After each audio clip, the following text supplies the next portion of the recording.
Hi everybody, I am सुमन मलिक और इस video में हम फुरलॉक के बारे में जानेंगे। बेल और पैरोल मैं आपको ऑलरेडी समझा चुकी हूँ, तो फुरलॉक देखते हैं। फुरलॉक उस व्यक्ति को मिलती है, सपोज करिए कोर्ट ने किसी व्यक्ति को रिग्रेस इम्प्रिजनमेंट ग्रांट कर रखी है और एक बहुत लंबे समय की उसे सज़ा सुना रखी है, तो ये सिर्फ उन्हीं केसेस में मिलता है। छोटे मोटे अगर ऑफेंस में या छोटे मोटी इम्प्रिजनमेंट उसे है तो वहाँ फुरलॉक का सिस्टम नहीं है, वहाँ दूसरे बेनिफिट्स आपको मिलते हैं। अकेडमी पर आप लोगों के लिए एक बिगेस्ट अपॉर्चुनिटी है। अगर आप IIT JEE की तैयारी कर रहे हो तो 45 डेज का प्लस सब्सक्रिप्शन सिर्फ 299 रुपीज़ में है और ये ऑफर सिर्फ 30 अप्रैल तक वैलिड है। अब 299 पर आपको और एक्स्ट्रा 20% डिस्काउंट भी मिलेगा जब आप मेरा रेफरल कोड WOL10 यूज़ करोगे, तो एक्स्ट्रा 20% डिस्काउंट और मिल जाएगा। उसके अलावा अगर आप क्लास 8 से 12 तक की स्टडीज़ में हैं तो उसका भी 45 डेज का प्लस सब्सक्रिप्शन सिर्फ 299 रुपीज़ में प्लस 20% डिस्काउंट और मेरा रेफरल कोड WOL10। और अगेन नीट की अगर आप प्रिपरेशन कर रहे हो तो इसका सब्सक्रिप्शन भी 45 डेज का सिर्फ 299 रुपीज़ प्लस 20% डिस्काउंट मेरा रेफरल कोड WOL10 इस्तेमाल करने पर। सो गो फॉर इट। तो फुरलॉक के लिए रिग्रेस इम्प्रिजनमेंट और एक लॉन्ग टर्म की इम्प्रिजनमेंट होनी ज़रूरी है।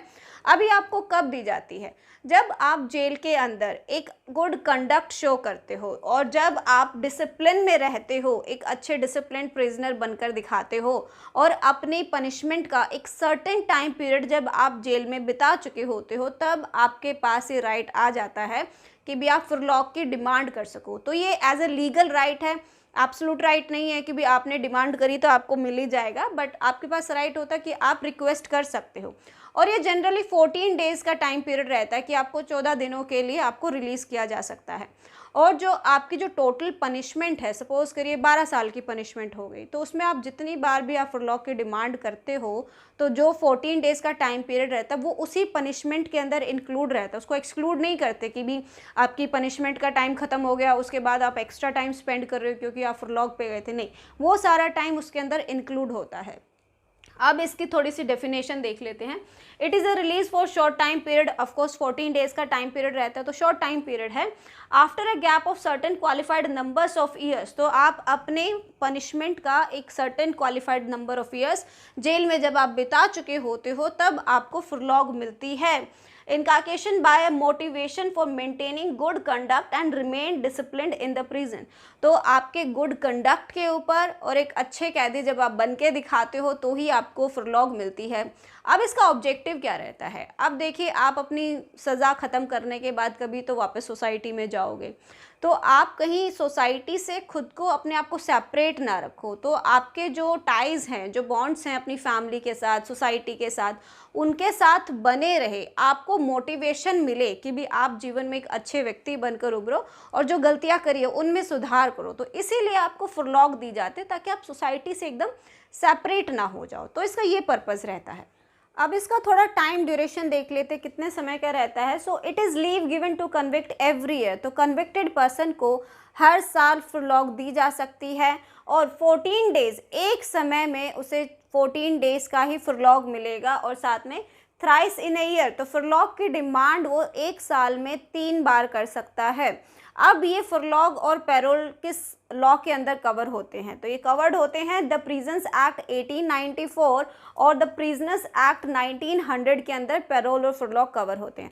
अब पैरोल और फुरलॉक के बीच में एक बहुत मेजर डिफरेंस ये भी रहता है कि पैरोल के लिए आपको एक स्पेसिफाइड ग्राउंड चाहिए होता है जिस बेसिस पर आप पैरोल की डिमांड करते हो, लेकिन फुरलॉक के साथ ऐसा नहीं है। ये इसके लिए कोई भी एक स्पेसिफाइड ग्राउंड चाहिए ही नहीं, बस वो सिंपली उसका लीगल राइट है तो वो डिमांड कर सकता है। फिर कोर्ट का डिस्क्रिशन रहता है कि भाई वो उसको ग्रांट करता है या नहीं करता है। अब एक चीज़ और, हर स्टेट अपने हिसाब से अपने कानून बनाती है पैरोल और फुरलॉक के रिगार्डिंग, क्योंकि आप देखोगे हर स्टेट के अलग अलग कानून रहते हैं। एक ओवरऑल जनरल रूल तो फॉलो किया जाता है, बट कुछ कि भी किस तरह के ऑफेंस में या किस तरह के व्यवहार के अंदर जो है किसी को फुरलॉक या पैरोल नहीं दी जा सकते इन बेसिस पर। अब इसके कुछ लैंडमार्क केसेस देख लेते हैं। ज़्यादा डीप डिस्कशन तो नहीं करूँगी, बट हाँ, लेकिन मेजर चीज़ें मैं आपको बता देती हूँ। लैंडमार्क केसेस देखते हैं। अब कुछ लैंडमार्क केसेस को देख लेते हैं जिसमें सुप्रीम कोर्ट ने फुरलॉक और पैरोल में डिफरेंशिएट किया है। तो state of Maharashtra versus Suresh Padurang Diwakar 2006 का एक केस था। State of Haryana versus Mohinder Singh 2003 का एक केस था, और Ashfaq versus state of Rajasthan 2017 का एक केस है, और ये अभी जो सबसे रिसेंटली जो रहा है 2021 का एक केस है। ये फुरलॉग पे बहुत इंपॉर्टेंट केस रहा है। तो state of Gujarat versus Narayana 2021 का एक केस था। ये आशाराम बापू के जो सुपुत्र है उनका ये केस है, तो बहुत इंपॉर्टेंट भी है। इस पर एक सेपरेट वीडियो भी बनाएंगे हम, तो देखिएगा आप उसे। सो ये सारा था फुरलॉग के बारे में। एक और वीडियो लेकर आएंगे जिसमें हम बेल, फुरलॉग, प्रोबेशन, इन सब के बारे में डिफरेंस करेंगे सिर्फ, तो उसका इंतज़ार करेगा। एंड आई होप कि भी आपको ये वीडियो पसंद आई हो। कोई और क्वेश्चन हो या कोई डाउट हो तो प्लीज़ कमेंट करके पूछेगा, और चैनल को सब्सक्राइब करना बहुत ज़रूरी है। Thank you for watching.